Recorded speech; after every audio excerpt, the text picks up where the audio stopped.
नमस्कार। आज हम पढ़ रहे हैं मुंशी प्रेमचंद जी की कहानी तावान। छकौड़ी लाल ने दुकान खोली और कपड़े के थानों को निकाल निकाल कर रखने लगा कि एक महिला दो स्वयंसेवकों के साथ उसकी दुकान छेकने आ पहुंची। छकौड़ी के प्राण निकल गए। महिला ने तिरस्कार करके कहा, क्यों लाला, तुमने सील तोड़ डाली ना? अच्छी बात है। देखें तुम कैसे एक गिरह कपड़ा भी बेच लेते हो। भले आदमी, तुम्हें शर्म नहीं आती कि देश में यह संग्राम छिड़ा हुआ है और तुम विलायती कपड़ा बेच रहे हो? डूब मरना चाहिए। औरतें तक घरों से निकल पड़ी हैं, फिर भी तुम्हें लज्जा नहीं आती। तुम जैसे कायर देश में ना होते तो उसकी यह अधोगति ना होती। छकौड़ी ने वास्तव में कल कांग्रेस की सील तोड़ डाली थी। यह तिरस्कार सुनकर उसने सिर नीचा कर लिया। उसके पास कोई सफाई ना थी, कोई जवाब ना था। उसकी दुकान बहुत छोटी थी, लहने पर कपड़े लाकर बेचा करता था। यही जीविका थी। इसी पर वृद्धा माता, रोगिणी स्त्री और 5 बेटे बेटियों का निर्वाह होता था। जब स्वराज्य संग्राम छिड़ा और सभी बजाज विलायती कपड़ों पर मोहरें लगवाने लगे तो उसने भी मोहर लगवा ली। 10-5 थान स्वदेशी कपड़ों के उधार लाकर दुकान पर रख लिए, पर कपड़ों का मेल ना था, इसलिए बिक्री कम होती थी। कोई भूला भटका गाहक आ जाता तो रुपया 8 आने की बिक्री हो जाती। दिन भर दुकान में तपस्या सी करके पहर रात को घर लौट जाता था। गृहस्थी का खर्च इस बिक्री में क्या चलता। कुछ दिन कर्ज वर्ज लेकर काम चलाया, फिर गहने बेचने की नौबत आई। यहाँ तक कि अब घरों में कोई ऐसी चीज़ न बची जिससे 2-4 महीने पेट का भूत सिर से टल जाता। उधार स्त्री का रोग असाध्य होता जाता था। बिना किसी कुशल डॉक्टर को दिखाए काम न चल सकता था।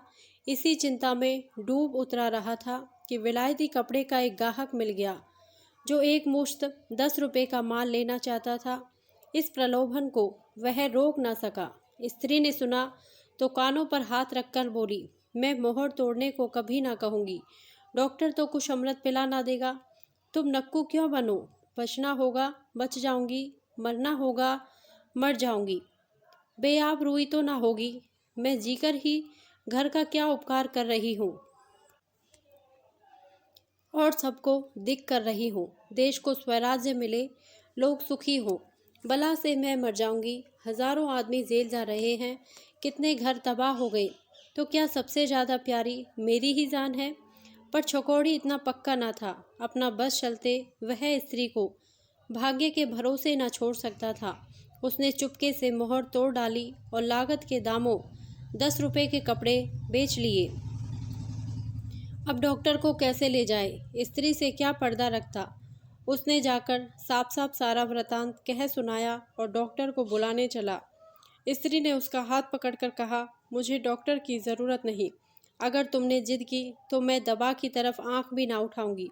छकौड़ी और उसकी माँ ने रोगिणी को बहुत समझाया, पर वह डॉक्टर को बुलाने पर राजी ना हुई। छकौड़ी ने 10 रुपये उठाकर घर कुइयां में फेंक दिए और बिना कुछ खाए पिए किस्मत को रोता झींकता दुकान पर चला आया।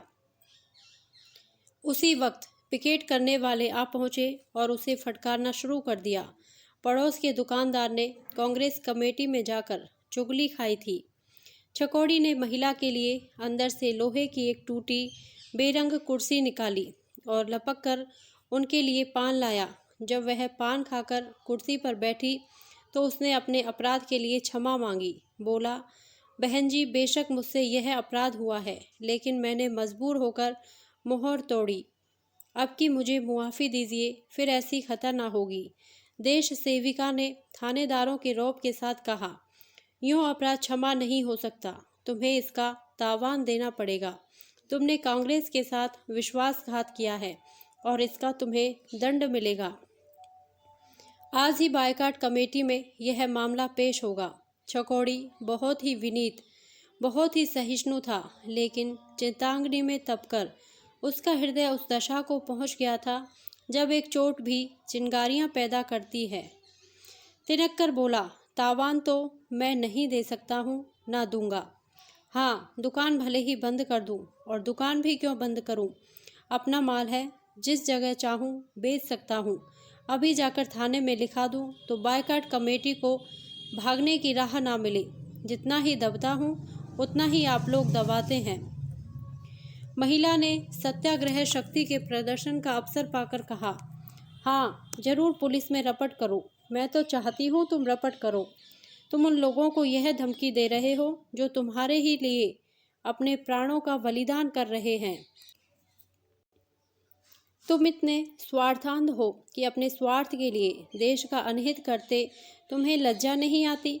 उस पर मुझे पुलिस की धमकी देते हो। बायकॉट कमेटी जाए या रहे, पर तुम्हें तावान देना पड़ेगा, अन्यथा दुकान बंद करनी पड़ेगी। यह कहते कहते महिला का चेहरा गर्व से तेजवान हो गया। कई आदमी जमा हो गए और सब के सब छकौड़ी को बुरा भला कहने लगे। छकौड़ी को भी मालूम हो गया कि पुलिस की धमकी देकर उसने बहुत बड़ा अविवेक किया है। लज्जा और अपमान से उसकी गर्दन झुक गई और मुंह जरा सा निकल आया। फिर उसने गर्दन नहीं उठाई। सारा दिन गुजर गया और धोले की बिक्री ना हुई। आखिर हार कर उसने दुकान बंद कर दी और घर चला आया। दूसरे दिन प्रातःकाल बायकॉट कमेटी ने एक स्वयंसेवक द्वारा उसे सूचना दे दी कि कमेटी ने उसे 101 रुपये का दंड दिया है। छगोड़ी इतना जानता था कि कांग्रेस की शक्ति के सामने वह सर्वथा अशक्त है। उसकी जबान से जो धमकी निकल गई उस पर उसे घोर पश्चाताप हुआ, लेकिन तीर कमान से निकल चुका था। दुकान खोलना व्यर्थ था। वह जानता था उसकी धेले की भी बिक्री न होगी। 101 देना उसके बूते से बाहर की बात थी। 2-3 दिन चुपचाप बैठा रहा। एक दिन रात को दुकान खोलकर सारी गांठें घर उठा लाया और चुपके चुपके बेचने लगा। पैसे की चीज़ धेले में लुटा रहा था, और वह भी उधार। जीने के लिए कुछ आधार तो चाहिए, मगर उसकी यह चाल भी कांग्रेस से छिपी न रही। चौथे ही दिन गोविंदू ने कांग्रेस की खबर पहुंचा दी। उसी दिन तीसरे पहर छकौड़ी के घर की पिकेटिंग शुरू हो गई। अब की सिर्फ पिकेटिंग शुरू न थी, स्यापा भी था। 5-6 स्वयं सेविकाएँ और इतने ही स्वयं सेवक द्वार पर स्यापा करने लगे। छकौड़ी आंगन में सिर झुकाए खड़ा था। कुछ अकल काम न करती थी। इस विपत्ति को कैसे टाले? रोगिणी स्त्री सायबान में लेटी हुई थी। वृद्धा माता उसके सिराहने बैठी, पंखा झल रही थी और बच्चे बाहर स्यापे का आनंद उठा रहे थे। स्त्री ने कहा, इन सबसे पूछते नहीं, खाएं क्या? छकौड़ी बोला, किससे पूछूं, जब कोई सुने भी? जाकर कांग्रेस वालों से कहो हमारे लिए कुछ इंतजाम कर दे। हम अभी कपड़े को जला देंगे। ज़्यादा नहीं, 25 रुपये महीना दे दें। वहाँ भी कोई ना सुनेगा। तुम जाओगे भी या यहीं से कानून बघारने लगे? क्या जाऊं, उल्टे और लोग हंसी उड़ाएंगे। यहाँ तो जिसने दुकान खोली उसे दुनिया लखपति ही समझने लगती है। तो खड़े खड़े ये गालियाँ सुनते रहोगे? तुम्हारे कहने से चला जाऊं, मगर वहाँ ठिठोली के सिवा और कुछ ना होगा। हाँ, मेरे कहने से जाओ। जब कोई ना सुनेगा तो हम भी कोई और राह निकालेंगे। छकौड़ी ने मुंह लटकाए कुर्ता पहना और इस तरह कांग्रेस दफ्तर चला जैसे कोई मरणासन्न रोगी को देखने के लिए वैद्य को बुलाने जाता है। कांग्रेस कमेटी के प्रधान ने परिचय के बाद पूछा, तुम्हारे ही ऊपर तो बायकॉट कमेटी ने 101 का तावान लगाया है। जी हाँ, तो रुपया कब दोगे? मुझ में तावान देने का सामर्थ्य नहीं है। आपसे मैं सत्य कहता हूँ, मेरे घर में 2 दिन से चूल्हा नहीं जला। घर की जो जमा जथा थी वह सब बेचकर खा गया। अब आपने तावान लगा दिया, दुकान बंद करनी पड़ी। घर पर कुछ माल बेचने लगा, वहाँ स्यापा बैठ गया। अगर आपकी यही इच्छा हो कि हम सब दाने बगैर मर जाएं तो मार डालिए, और मुझे कुछ नहीं कहना है। छकौड़ी जो बात कहने घर से चला था वह उसके मुंह से ना निकली। उसने देख लिया कि यहाँ कोई उस पर विचार करने वाला नहीं है। प्रधान जी ने गंभीर भाव से कहा, तावान तो देना ही पड़ेगा। अगर तुम्हें छोड़ दूं तो इसी तरह लोग भी करेंगे। फिर विलायती कपड़े की रोकथाम कैसे होगी? मैं आपसे जो कह रहा हूँ उस पर आपको विश्वास नहीं आता। मैं जानता हूँ तुम मालदार आदमी हो। मेरे घर की तलाशी ले लीजिए, मैं इन चकमों में नहीं आता। छकौड़ी ने उद्दंड होकर कहा, तो यह कहिए कि आप देश सेवा नहीं कर रहे हैं, गरीबों का खून चूस रहे हैं। पुलिस वाले कानूनी पहलू से लेते हैं, आप गैर कानूनी पहलू से लेते हैं। नतीजा एक है, आप भी अपमान करते हैं, वह भी अपमान करते हैं। मैं कसम खा रहा हूँ कि मेरे घर में खाने के लिए दाना नहीं है। मेरी स्त्री खाट पर पड़ी पड़ी मर रही है, फिर भी आपको विश्वास नहीं आता। आप मुझे कांग्रेस का काम करने के लिए नौकर रख लीजिए, 25 रुपये महीने दीजिएगा। इससे ज़्यादा अपनी गरीबी का और क्या प्रमाण दूँ? अगर मेरा काम संतोष के लायक ना हो तो 1 महीने के बाद मुझे निकाल दीजिएगा। यह समझ लीजिए कि जब मैं आपकी गुलामी करने को तैयार हुआ हूँ तो इसलिए कि मुझे दूसरा कोई आधार नहीं है। हम व्यापारी लोग अपना बस चलते किसी की चाकरी नहीं करते। जमाना बिगड़ा हुआ है, नहीं 101 के लिए इतना हाथ पांव न जोड़ता। प्रधान जी हंसकर बोले, यह तो तुमने नई चाल चली। चाल नहीं चल रहा हूँ, अपनी विपत्ति कथा कह रहा हूँ। कांग्रेस के पास इतने रुपए नहीं कि हम मोटों को खिलाती फिरें। अब भी आप मुझे मोटा कहे जाएंगे? तुम मोटे हो ही, मुझ पर जरा भी दया ना कीजिएगा। प्रधान ज़्यादा गहराई से बोले, छकौड़ी लाल जी, मुझे पहले तो इसका विश्वास नहीं आता कि आपकी हालत इतनी ख़राब है, और अगर विश्वास आ भी जाए तो भी मैं कुछ कर नहीं सकता। इतने महान आंदोलन में कितने ही घर तबाह हुए और होंगे, हम लोग सभी तबाह हो रहे हैं। आप समझते हैं हमारे सिर कितनी बड़ी जिम्मेदारी है।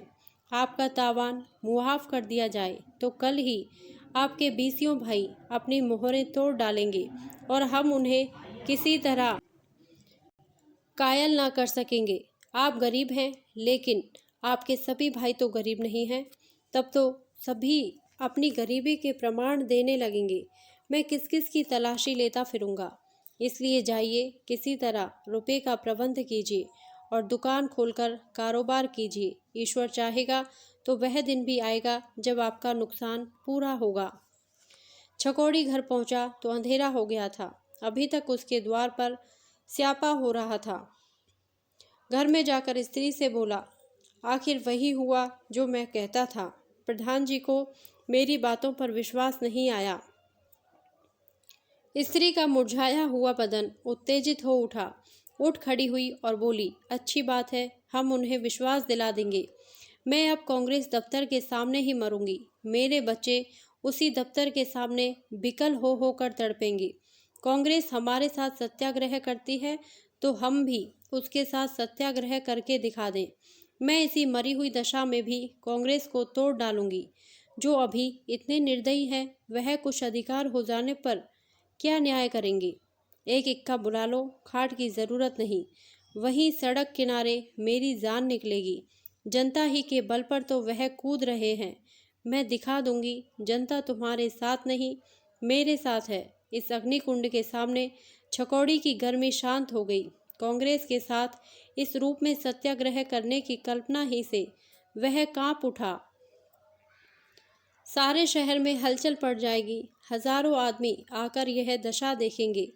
संभव है कोई हंगामा ही हो जाए। यह सभी बातें इतनी भयंकर थी कि छकौड़ी का मन कातर हो गया। उसने स्त्री को शांत करने की चेष्टा करते हुए कहा, इस तरह चलना उचित नहीं है अम्बे। मैं एक बार प्रधान जी से फिर मिलूंगा। अब रात हुई, स्यापा भी बंद हो जाएगा, कल देखी जाएगी। अभी तो तुमने पथ्य भी नहीं लिया। प्रधान जी बेचारे बड़े असमंजस में पड़े हुए हैं। कहते हैं अगर आपके साथ रियायत करूं तो फिर कोई शासन ही ना रह जाएगा। मोटे मोटे आदमी भी मोहरे तोड़ डालेंगे और जब कुछ कहा जाएगा तो आपकी नज़ीर पेश कर देंगे। अम्बा एक क्षण अनिश्चित दशा में खड़ी छकौड़ी का मुंह देखती रही, फिर धीरे से खाट पर बैठ गई। उसकी उत्तेजना गहरे विचार में लीन हो गई। कांग्रेस की और अपनी जिम्मेदारी का ख्याल आ गया। प्रधान जी के कथन में कितना सत्य था यह उससे छिपा न रहा। उसने छकौड़ी से कहा, तुमने आकर यह बात ना कही थी। छकौड़ी बोला, उस वक्त मुझे इसकी याद ना थी। यह प्रधान जी ने कहा है या तुम अपनी तरफ से मिला रहे हो? नहीं, उन्होंने खुद कहा, मैं अपनी तरफ से क्यों मिलाता? बात तो उन्होंने ठीक ही कही, हम तो मिट जाएंगे, हम तो यूं ही मिटे हुए हैं। रुपये कहाँ से आवेंगे? भोजन के लिए तो ठिकाना ही नहीं, दंड कहाँ से दें?